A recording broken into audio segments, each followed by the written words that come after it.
Welcome to The Explainer, where we transform powerful source material into a clear, focused narrative. So let me ask you a question.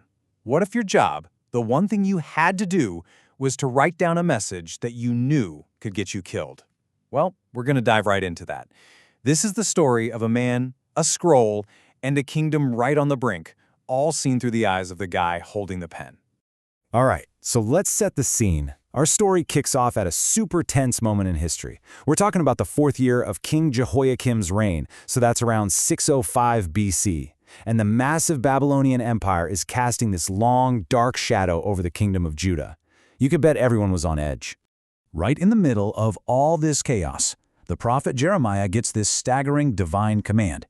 He has to create a permanent written record of every single warning he has ever spoken. I mean, just think about that. We're talking decades of prophecy that now have to be put down on paper. Now, here's what's really fascinating. The motivation behind all this. This wasn't just about creating a record of doom and gloom. No, the real goal was to be a final, powerful wake-up call. It was a last-ditch effort to get people to change, to repent. Really, it was an offer of forgiveness, even with judgment right around the corner.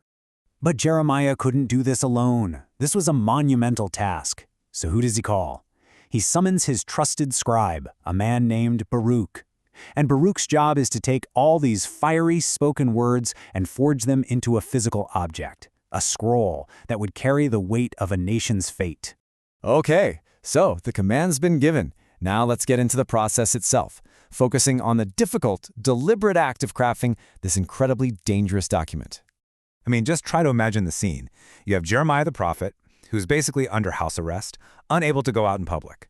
So there he is, in a quiet room, just dictating. Decades of his most powerful, searing prophecies, all pouring out. And for Baruch, sitting there, this is so much more than just taking notes, you know? This is a sacred trust.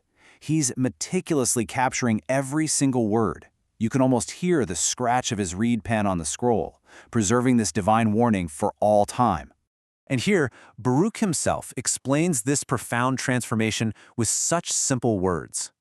The spoken, fleeting word is now being given permanence, given power, and a dangerous life of its own, all through the simple act of writing it down. So, the scroll is finally complete. The writing is done. But the mission? It's just getting started. It now shifts from creation to proclamation. The pen is down, and for Baruch, the risk is about to go through the roof. See, Jeremiah can't deliver the message himself. He's confined, effectively silenced, so it all falls to his scribe, Baruch, to step out of that quiet room and become the public face, the very voice of this perilous message. They picked their moment very carefully. It's a full year after the project began, on a declared day of fasting. Jerusalem is just teeming with people from all over Judah. Baruch takes the scroll to a prominent chamber overlooking the temple court, unrolls it, and begins to read. As you can imagine, a message like that doesn't just stay with the crowds for long. Nope. It begins a very rapid and dangerous journey right into the halls of power. And you can just feel the momentum building, can't you? The scroll's message ripples from the common people to an official son, a guy named Micaiah, who immediately gets how serious this is. He doesn't hesitate. He runs straight to the palace. And suddenly, the scribe Baruch is summoned to face the highest officials in the land. So Baruch is brought before Judah's highest officials, and they start to interrogate him. But notice their question. They don't ask about what the message says. They want to know about its origin. Is this authentic? Did these words really come from Jeremiah? And Baruch's answer is just so simple, direct, and incredibly courageous.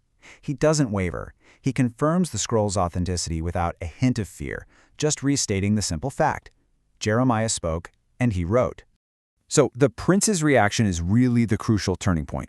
Once they confirm these words are the real deal, that they truly came from Jeremiah's mouth, everything changes.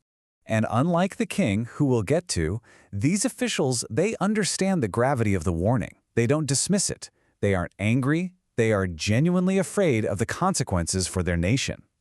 Their fear immediately turns into a practical warning. They recognize the extreme danger Baruch and Jeremiah are now in.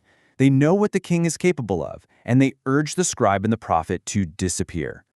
And this is the moment the scroll transforms.